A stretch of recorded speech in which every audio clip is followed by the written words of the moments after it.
আমার একটা প্রশ্ন, কোন ব্যক্তি এমন ঋণগ্রস্ত যা পরিশোধ করা কষ্টকর, এক্ষেত্রে ওই লোক ব্যাংক থেকে ঋণ নিয়ে ঋণ পরিশোধ করতে চাইলে সেটা পারবে কিনা জানতে পারলে ভালো হয়।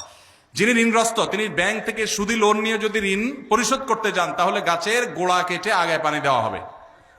গোড়ায় কেটে আগা পানি দেওয়া হবে। ঋণ পরিশোধ ভালো কাজ, কিন্তু সুদি কারবার করা ভালো না খারাপ? সুদি কারবার করা কি ভালো কাজ না খারাপ কাজ? শুধু খারাপ কাজ, জঘন্য হারাম। এখন কত হলো আপনি কি করবেন?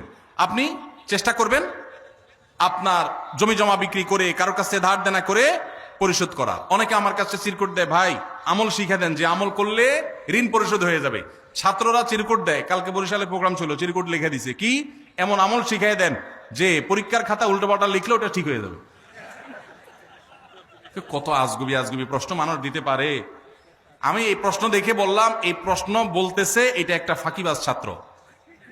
ভালো ছাত্র হলে সে পড়ালেখার চেষ্টা করবে, কলম পড়া, ওই ধানাই ফানাই করা, অমুক পিসাবের কাছে যাওয়া পরীক্ষার আগে, এগুলো সব ফাঁকিবাজ ছাত্রদের কাম। ভালো ছাত্র পড়ালেখা করবে, ফাঁকি ঝুঁকি দিবে না, আর আল্লাহর কাছে দোয়া করবে, মুরব্বীদের কাছে দোয়া চাইবে, বাস না। আপনি ধানাই ফানাই করলে এটা আলামত খারাপ। বিধায় একইভাবে ঋণ পরিশোধের জন্য অনেকে বলে, ভাই আমল শিখাই দেন ঋণ পরিশোধ যেন হয়ে যায়। তা আমি অনেককে এরকম হাতের কাছে পেলে জিজ্ঞেস করি, ঋণ কত টাকার? বলে 5 লাখ টাকা। জমি জমা ঘর বাড়ি? আলহামদুলিল্লাহ গর্বিটা আছে। জমি জমা? জমি জমা আছে, কিছু চাষের জমি আছে, ওগুলো বিক্রি করলে কত হবে? ওগুলো তো অনেক টাকার জিনিস, তো সেগুলো বিক্রি করে ঋণ দেন না কেন? না জমি বিক্রি করে ঋণ দেবো নাকি? মানে আপনি দোয়া শিখাই দেন, ওইটা আমল করলে উপর থেকে আল্লাহ বস্তা ফালাই দিবে, ঋণ দিয়ে দিব, আর আমার জমি আমারটা থাকবে। এই 2 নাম্বারই করলে কোনো কাজ হবে? সাধ্য অনুযায়ী আমার গর্বিটা বিক্রি হলো, আমি ঋণ পরিশোধ করব, তাই বলে সুদী লোন নেওয়া জায়েজ হবে না। এটা অনেক ভাইরা ভুল করেন। কোন একদল লোক অস্থায়ীভাবে কোন এক অফিসে অবস্থান নিয়েছে, নিরাপত্তাজনিত কারণে তারা জুমার নামাজের জন্য পার্শ্ববর্তী মসজিদে না গিয়ে স্বস্থানে জুমার নামাজ আদায় করে। এখন জানার বিষয় হলো তাদের জুমার নামাজ সহি হয় কিনা। ভাইরা আমার, কোথাও যদি কেউ এরকম নিরাপত্তাহীনতা অনুভব করেন যে আমি জুমার নামাজ পড়তে গেলে আমার বিপদ হবে, দেখতে হবে ইস্যুটা কি ধরনের।